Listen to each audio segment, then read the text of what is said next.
क्षमा करा, थोडा ऑडिओचा प्रॉब्लेम झाला होता म्हणून प्ले पॉज थोडं झालं. प्रेमाचा गुलकंद हवा, माझा प्रेमाचा गुलकंद हवा. बागेतून वा बाजारातून, बागेतून वा बाजारातून कुठून तरी त्याने गुलाब पुष्पे आणून द्यावीत तिजला नियमाने. कशाच सांगू प्रेम तयाचे तिजवरती होते. तुम्ही तो गुलाबी घरातले काय असावे, तुम्ही चौकला बिंग घातले काय असावे ते. गुलाब कसले प्रेम पत्रिका लाल गुलाबी त्या. गुलाब कसले प्रेम पत्रिका लाल गुलाबी त्या. लाल अक्षरे जणू लिहिलेल्या पाठोपाठ नुसत्या. लाल अक्षरे जणू लिहिलेल्या पाठोपाठ नुसत्या.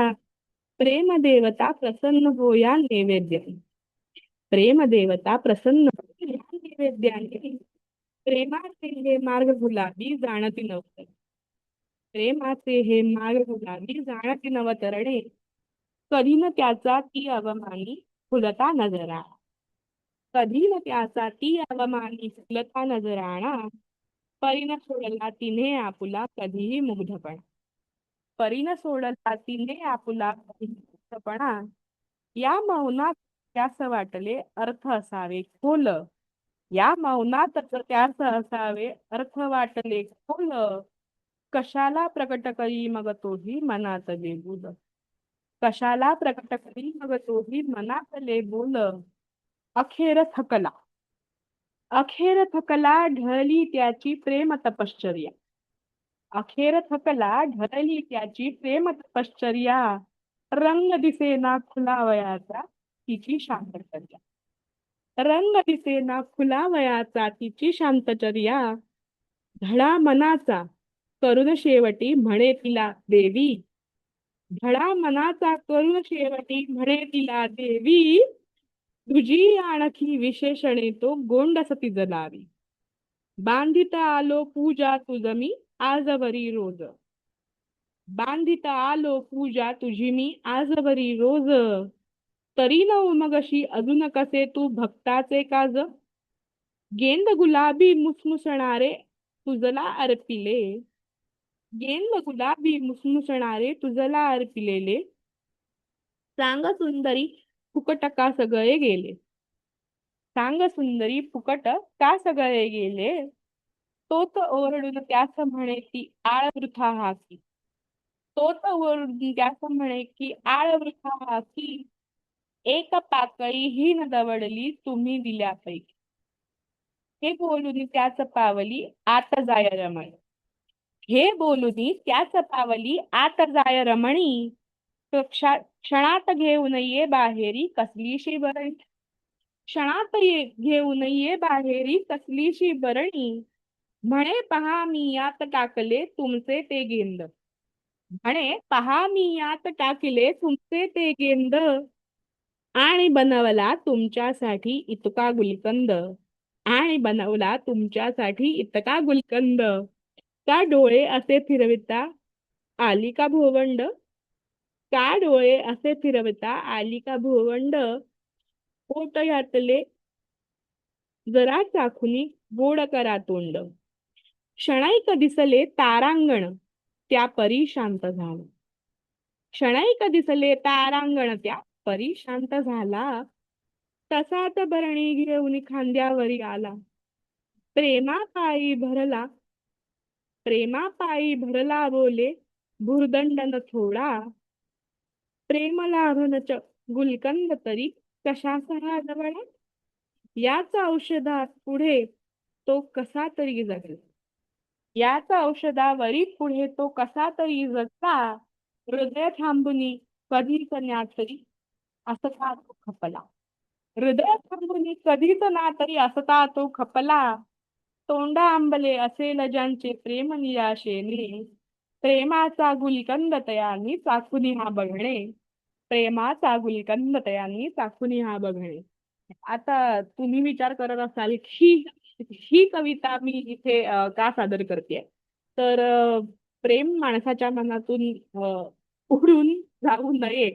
ते उडून गेलं तर कशी अवस्था होते हे या कवितेने आपल्याला दाखवून दिलंय. प्रेम ही अतिशय सुंदर गोड अवस्था असली तरी ते जर उडून गेलं किंवा त्याचा जर गैरअर्थ घेतला गेला तर काय गंमत घडू शकते हे आपल्या विडंबन कवितेतून आचार्य अत्रे यांनी दर्शवून दिलंय.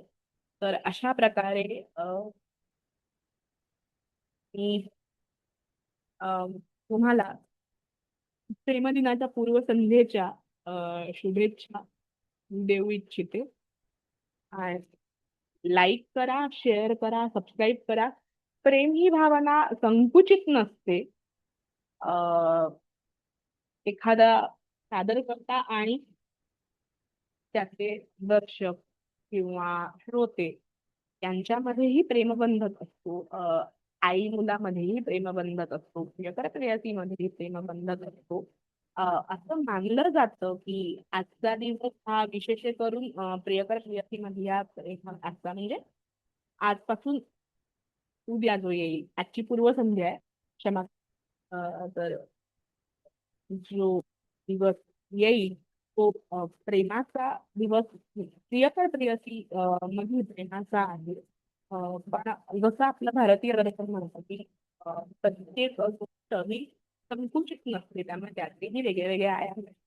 हो, मला हे निश्चित मान्य आहे की प्रेम म्हणजे प्रियकर प्रेयसी हा एक असतो. तर त्याविषयीचा हे सर्व अवस्था त्यातल्या दाखवल्या. आचार्य अत्रे यांची कविता जुन्या भाषेतली असल्यामुळे समजा की क्लिष्ट झाली असेल तर मी सोप्या भाषेत त्याचा अर्थ समजावू इच्छिते की प्रेम करण्यासाठी एक तरुण, एक युवक अतिशय उत्सुक असतो. त्याला एक युवती आवडत असते. त्याने इथून तिथून कुठून तरी तिला द्यायला म्हणून रोज एक गुलाबाचे फुल तो आणत असतो आणि तिला देत असतो.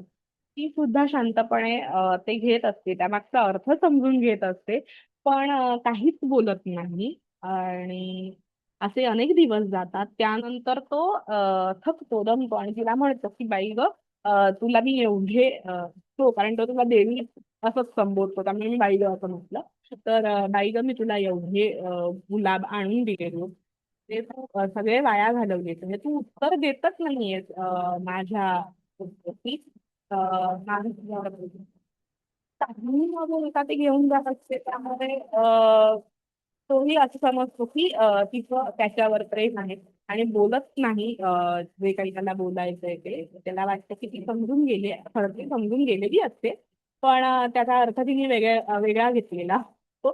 तर त्यामुळे जेव्हा तो म्हणतो की बाई ग, मी आजपर्यंत तुला आणून दिलेले हे सगळे तुला तू वाया घालवलेत.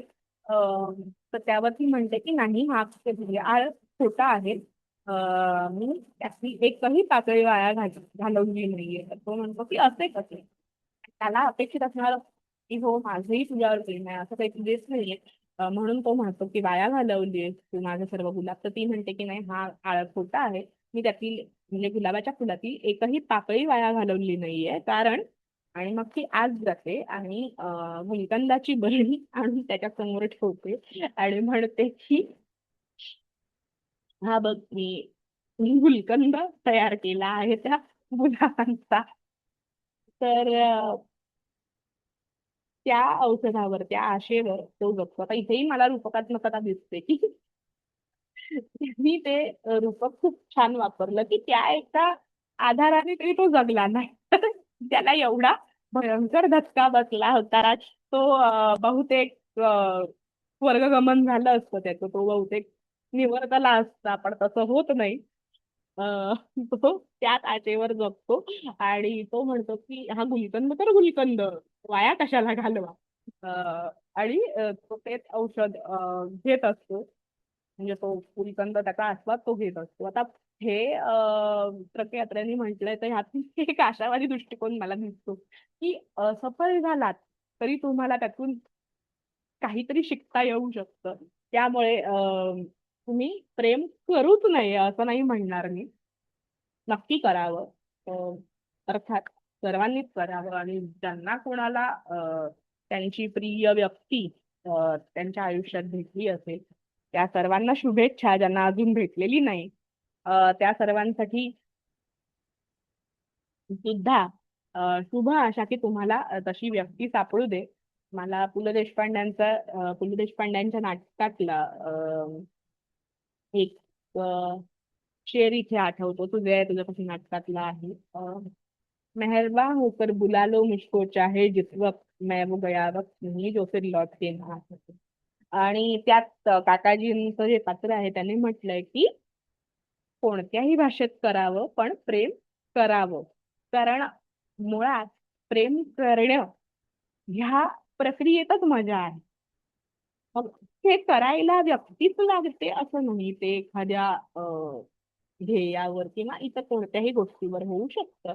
पण प्रेम करणं ह्यातच मजा आहे. कारण प्रेम ही आपली आस्था दाखवतं. त्यामुळे अं, प्रेमच्या विषयी आशादायी आस्था असणार असंच राहावं.